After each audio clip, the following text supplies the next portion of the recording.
नमस्ते दोस्तों। हिंदी में सच्ची और डरावनी कहानियों को सुनने के लिए स्केरेबल को सब्सक्राइब कीजिए और बेल आइकन को भी जरूर दबाइएगा ताकि आने वाले वीडियोस का नोटिफिकेशन आपको मिलता रहे।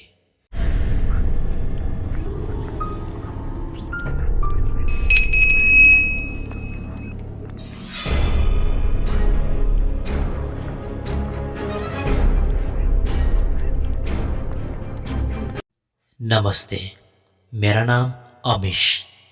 मैं मिजोरम से। मैं आज आपके सामने एक अपने द्वारा आंखों देखी घटना को कहने जा रहा हूँ। मुझे आज भी वो दिन याद है। तब मैं मेरे मामा जी का घर नेपाल गया हुआ था। मैं मिजोरम के समतल क्षेत्र से हूँ, इसलिए शायद मुझे बचपन से ही पहाड़ी इलाके पसंद है। मेरे मामा जी का घर भी पहाड़ी इलाका होने के कारण मुझे वहाँ बहुत मज़ा आता। वहाँ मेरे मामा जी के बेटे और बेटी, मतलब मेरे कजिन्स, वो दोनों ही मुझसे बड़े थे। वो मुझे बहुत प्यार करते थे। मामा जी के घर जाने पर जो खुशी थी वो दरअसल इन दोनों के कारण। मैं इनसे सारा दिन चिपका रहता था। एक सुबह मैं नींद से बहुत जल्दी ही उठा।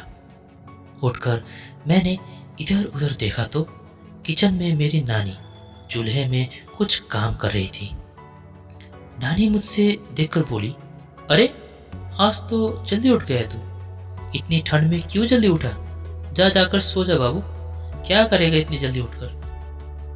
मैंने सिर हिलाते हुए नानी माँ को इशारा किया कि मैं अब न सोऊंगा। फिर एकदम से ब्रश करने लगा। ब्रश करते करते मैं फिर घर के अंदर मेरे कजन्स के रूम में चला गया तो वो वहाँ नहीं थे। उन्हें अपने कमरे में ना पाकर मैं फिर किचन रूम में जाकर अपने नानी माँ से पूछने लगा कि वो दोनों रूम में नहीं है। इतनी सुबह सुबह वो कहाँ गए? तो नानी माँ बोली कि अरे वो दोनों तो सुबह सुबह ही निकल गए जंगल में घास काटने और कुछ सूखी लकड़ियां बटोरने के लिए। तू मुंह हाथ धोकर बैठ, मैं चाय बना रही हूँ। वो कुछ ही देर में आ जाएंगे। मैं वह सुनने के बाद अपना मुंह हाथ धोने चला गया और मुंह हाथ धोने के बाद बारामदे में एक प्लास्टिक के चेयर पर बैठ गया और मन ही मन सोचने लगा कि अगर वो दोनों मुझे सुबह सुबह एक बार उठाते तो मैं भी उनके साथ चला जाता। ऐसे ही बातें सोचते हुए मैं उस चेयर पर अपने पैर झुलाते बैठा रहा। कुछ देर बैठने के बाद मेरी संयम शक्ति टूट गई और मैं भी उसी जंगल की ओर चलता बन गया। मैंने नानी माँ को भी नहीं कहा कि मैं जा रहा हूँ। कुछ ही देर जाने के बाद मुझे अचानक शौच आने लगा। अब टॉयलेट होता तो इधर उधर जंगल के रास्ते के कोने में कर देता, पर आया था मुझे लैट्रीन, इसलिए इधर उधर करने का तो सवाल ही नहीं था। पर मैं आगे बढ़ता रहा। काफी दूर निकलने के बाद मुझे एहसास हो रहा था कि अब यह जंगल का रास्ता पहले जैसा नहीं रहा। जब मैं मेरे कजन्स के साथ इसी रास्ते से होकर जाता था, मैं काफी समय बाद मामा जी के घर आया था, तो हो सकता है उसी बीच यह परिवर्तन हुआ हो। पर फिर भी मैं रास्ते को याद करते करते धीरे धीरे अपने कदम बढ़ा रहा था। चारों तरफ जंगल झाड़ से घिरा हुआ वातावरण था। दूर दूर तक एक भी घर दिखाई नहीं दे रहा था। फिर चलते चलते मेरे कदम रुक गए, क्योंकि अब एक ऐसा जगह आ गया था कि मुझे समझ नहीं आ रहा था कि क्या करूं। मेरे सामने एक ऐसा रास्ता आया जो दो तरफ बटा हुआ था। एक सीधा रास्ता और एक रास्ता थोड़ा ऊपर की ओर से था। मैं वो सोच ही रहा था कि किस ओर चला जाए कि तभी मेरा पेट एकाएक दर्द करने लगा। अब मैं अपने आप को रोक नहीं पा रहा था और मैं इधर उधर जगह ढूंढ रहा था कि शौच कहाँ करा जाए। मुझे छटपटाहट में कुछ समझ नहीं आया और मैं वो जो सीधा रास्ता था उसी के कोने में बैठ गया। वहाँ से शौच करते वक्त मुझे वो ऊपरी रास्ता भी कुछ कुछ दिखाई तो दे रहा था। मुझे डर था कि कहीं कोई ना आ जाए कि तभी ऊपर से एक आवाज आने लगा। वह आवाज किसी घोड़े का था। आवाज सुनकर ऐसा लग रहा था जैसे कोई घोड़ा बहुत दूर से दौड़ता हुआ मेरे करीब आ रहा हो। वह घोड़ा का आवाज धीरे धीरे करीब आने लगा। मैंने वहीं बैठे बैठे अपने सिर को ऊपरी रास्ते की तरफ मोड़कर देखा तो मुझे जो दिखा वो दृश्य अकल्पनीय था। मैंने देखा एक काले घोड़े पर एक आदमी बैठा है जिसने किसी अंग्रेजों के जनरल या कर्नलों जैसा पोशाक पहना हुआ था। उसके छाती पर कई सारे मेडल्स लगे हुए थे। उसके हाथ पर एक चमकता हुआ तलवार। और सबसे भयानक बात तो यह था कि वह तो वो तो बिना सिर का था। मुझे समझ आ गया था कि यह कोई सिर कटा भूत है, पर मैं इतना डर गया था कि मैं डर के मारे भाग नहीं पा रहा था। मेरे पैर मानो डर के मारे जाम सा हो गया हो। अब तो मुझे लगा कि यह तो मेरा अंतिम दिन है। वो सिर कटा भूत अपने घोड़े पर बैठकर वहीं ऊपरी रास्ते से होते हुए मेरे करीब आ रहा था। वो जितना करीब आता मेरे दिल की धड़कनें उतनी ही तेज होते। मैंने डर के मारे अपनी आंखें बंद कर ली। देखते ही देखते वो मेरे करीब पहुंच गया, पर मुझे कोई क्षति न पहुंचाते हुए वो आगे बढ़ गया। फिर मैंने एक लंबी सांस लेते हुए आंखें खोले तो मैंने उसे दूर जाता हुआ देखा। मेरी आंखें उसे ही देख रही थी और वो देखते ही देखते दूर एक झाड़ के पास धुएं में बदल गया। 2 मिनट तो मैं वहीं बैठा रहा कि वो फिर से ना आ जाए।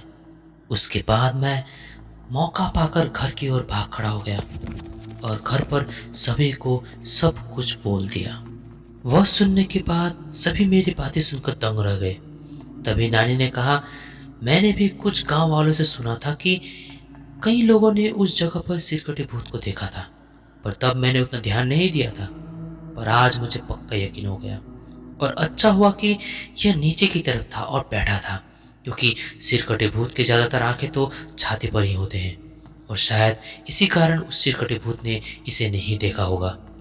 अगर आज उस सिरकटे भूत ने इसे देखा होता तो आज वो उसका भी सिर धड़ से अलग कर देता और शायद यह भी एक सिरकटी भूत में तब्दील हो जाता और उसी जंगल में भटकता रहता। नानी माँ की वो भयावह बातें सुनकर मेरे पूरे शरीर में कांटे लहराने लगे। नमस्कार, मेरा नाम ध्रुवा। मैं आज मेरे पिताजी द्वारा भोगे गए एक डरावना और सत्य घटना को प्रस्तुत करने जा रहा हूँ। मेरे पिताजी को बचपन से ही मछली खाने का बड़ा शौक था और आज भी है। मैं जिस वक्त का कहानी कहने जा रहा हूँ उस वक्त पिताजी काफी हट्टा कट्टा और जवान थे, पर उन्होंने तब शादी नहीं की थी। वे प्राय प्राय हफ्ते में 3 से 4 बार तो मछली घर ले ही आते थे। उनका यह स्वभाव बहुत पहले से था। वे काम करने गांव से दूर शहर जाते और आते वक्त हाट बाजार हो आते। उनके काम करने वाले जगह से वो हाट बाजार और भी दूर था, इसलिए वे जब भी मछली खरीद कर आते वो हमेशा घर देर ही पहुंचते और वो मछली सुबह खाकर फिर से काम के लिए निकलते। ठीक ऐसे ही एक दिन काम खत्म करने के बाद मेरे पिताजी हाट बाजार को निकले और मछली खरीदकर मछली का एक बहुत बड़ा सर एक झोले में झुलाते झुलाते हुए घर आ रहे थे। लंबा सफर होने के कारण उन्हें चलते चलते शाम होने लगा था। पहाड़ के रास्ते होते हुए ऊपर की ओर चलते चलते हुए आ रहे थे। पहाड़ के जंगलों में पैदल यात्रियों के लिए बड़े बड़े पत्थरों से सीढ़ी बना हुआ था। ऊपर की ओर चलने के कारण वे काफी जल्दी जल्दी थक जा रहे थे, जिसके कारण वे रास्ते में कुछ जगहों पर बैठकर थोड़ा आराम करते हुए आ रहे थे। पहाड़ के रास्ते पर और जंगलों में जगह जगह पर चौरस्ता बना ही होता है, जिस पर बैठकर लोग अपना थकान मिटाते हैं। मेरे पिताजी भी ठीक उसी तरह चौरस्ते पर बैठकर अपना थकान मिटा रहे थे कि तभी उन्हें एक आवाज सुनाई दिया। कुमार, कुमार। मेरे पिताजी का नाम कुमार और वो आवाज मेरे पिताजी को ही ढूंढ रहे थे। मेरे पिताजी जंगल के इधर उधर अपनी आंखों को घुमाने लगे और समझने की कोशिश कर रहे थे कि आखिर यह आवाज आ कहाँ से रहा है। कुछ देर सुनने के बाद उन्हें लगा कि यह आवाज़ शायद नीचे से आ रहा है, तो वह पीछे मुड़कर नीचे की ओर वापस जाने लगे और सोचने लगे कि आखिर यह कौन मुझे पुकार रहा है। आवाज़ नीचे वाले चौरस्ते से तो आ रहा है, पर जब वो नीचे पहुंचे तो वहां कोई नहीं था। फिर से वह आवाज़ गूंजने लगा। फिर से पिताजी अपने आसपास देखने लगे और उन्हें पता चला कि वह आवाज़ तो उससे भी नीचे वाले चौरस्ते से आ रहा था। फिर पिताजी जोर से आवाज़ देने लगे कि कौन है? मैं यहाँ हूँ, तुम कहाँ हो? पर वह आवाज़ ने पिताजी के प्रश्न का कोई उत्तर नहीं दिया, सिर्फ कुमार कुमार चिल्लाता रहा। फिर पिताजी को लगा कि शायद उनका आवाज़ दूर तक न गया हो और पिताजी नीचे वाले चौरस्ते की तरफ जाने लगा। पिताजी चलते चलते नीचे वाले चौरस्ते पर पहुंच गए तो फिर से वहां उन्हें कोई नहीं मिला और फिर से उनका नाम गूंजने लगा। वह आवाज़ इससे भी नीचे वाले चौरस्ते से आ रहा था। इस बार पिताजी ने सोचा कि इस बार वो फिर से नीचे वाले चौरस्ते पर जाएंगे, पर सीधे सीढ़ी से नहीं बल्कि घूम कर जाएंगे। वे थोड़ा घूमकर नीचे की ओर से जाने लगे। वे नीचे तो भले ही चले गए थे, पर चौरस्ते से काफ़ी दूर थे, इसलिए चौरस्ता भी दिखाई तो दे रहा था पर काफ़ी धुंधला सा। उसी धुंधले से चौरस्ते के पास उन्हें लगा कि उन्होंने कोई एक घुड़सवार देखा है। दृश्य उतना ज़्यादा साफ नहीं था, इसलिए पिताजी को अजीब लगा कि आखिर घोड़े पर कोई इंसान जंगल पर क्या कर रहा है, और वो भी इतनी रात को है। और यह इंसान मुझे बार बार क्यों पुकार रहा है? मेरे पिताजी को कुछ अजीब सा महसूस होने लगा था। उन्हें कुछ ठीक नहीं लग रहा था, इसलिए उन्होंने अपने मछली वाले झोले को जमीन पर धीरे से रख दिया ताकि सामने चलते वक्त उस झोले का कोई आवाज़ ना हो, और उस झोले को वहीं एक पत्थर के पास धीरे से रखकर वह उस घोड़े वाले इंसान के सामने जाने लगा।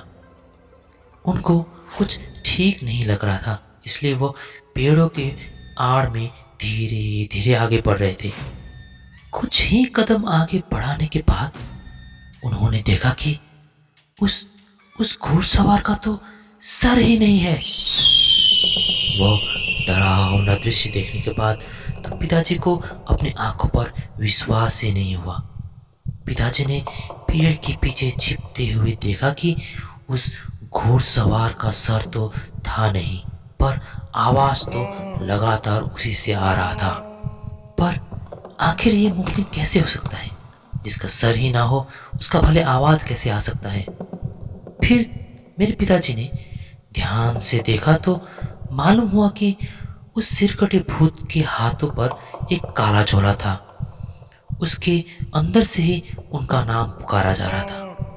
होना हो उसका सर उसी काले झोले के अंदर होना चाहिए था, और वही सर मेरे पिताजी का नाम झोले के अंदर से लिए जा रहा था।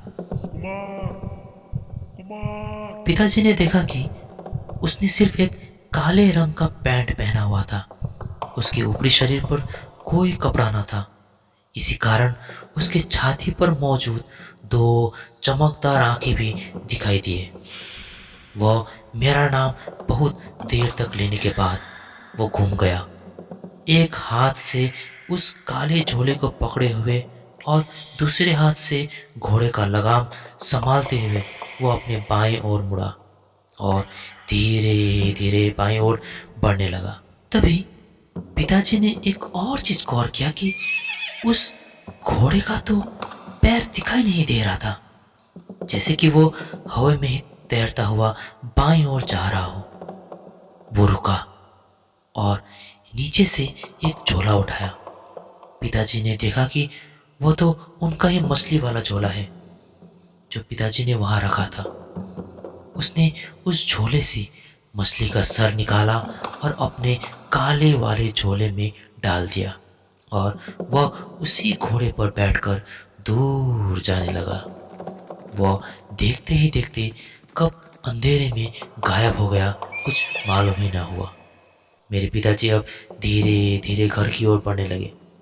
घर पहुंचकर उन्होंने किसी से कुछ ना कहा और सीधे अपने बिस्तर पर जा गिरा। सुबह होते ही पिताजी ने घर वालों को सब कुछ घटना सुनाया। तब तक पिताजी को बहुत बुखार आ चुका था। मेरे दादाजी ने गांव के एक तंत्र मंत्र जानने वाले को बुलाकर पिताजी को दिखाया। कुछ झाड़ फूक के बाद धीरे धीरे पिताजी के स्वास्थ्य पर सुधार हुआ। मेरे पिताजी से आज भी उस घटने के बारे में जब भी सुनता हूँ तो डर के मारे मेरे शरीर पर कांटे उमड़ते हैं। तो दोस्तों, आज के लिए इतना ही। आशा करता हूँ आपको पसंद आया होगा। कमेंट पर ज़रूर लिखिएगा कि आपको कैसा लगा, और अगर आप नए हैं इस चैनल पर तो ज़रूर सब्सक्राइब कीजिएगा। और मिलते हैं आपसे नेक्स्ट कहानी पर। तब तक के लिए बाय बाय।